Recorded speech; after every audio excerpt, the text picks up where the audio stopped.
Okay, so it's done, and I've already got a couple settings set up in here. One is that it's going to trace the original language as English. Of course, if your translation or if your original work is in a different language, you could change that. And then in advanced settings, I went ahead and again set the video language to English. Now you can say allow viewers to contribute translated titles, descriptions, and subtitles. If you leave this unlisted and you're working with collaborators, you can have them help update the translations. But I'm going to go ahead and say done. We'll go to the link.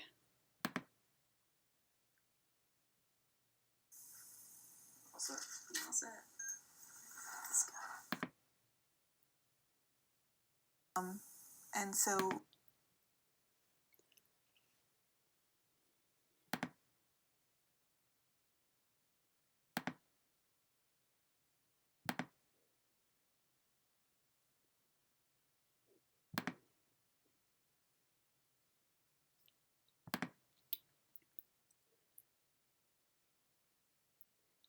Okay, this next process might take a little while. So if your video doesn't have closed captioning right away, just give it some time. The algorithm just takes a little while to work.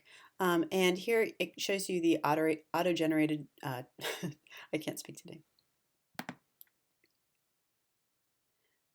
So as it generates your automated closed captions, this might take a little while.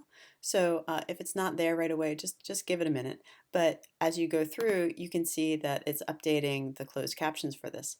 Now, in order to see them, go down to this 3-button widget right there, say Open Transcript. And here it has the entire transcript laid out with the time code. Now, some of this might not be perfectly accurate. You know, if your subject has a really heavy accent or if they mumble a little bit, you're gonna, some of this is not gonna be right. But overall, I found that it's really pretty good.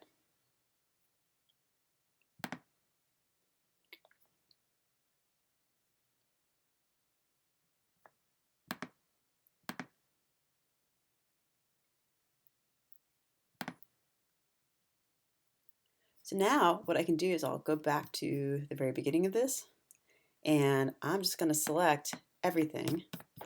Ooh, hour-long transcript. Let's find it.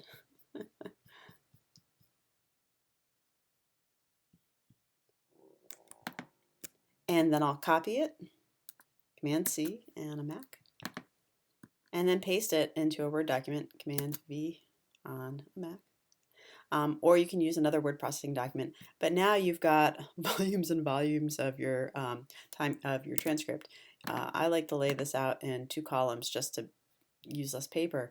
You can print this out. I think with this many interviews that we're going to do, I'm probably not. But then you can go through, and as you're watching the video, you do have to go back and sort of watch it. As you find segments where you realize that your subject is saying something really key, you can look at the time code here, jump over to your transcript, and just highlight that particular part or make it bold or something.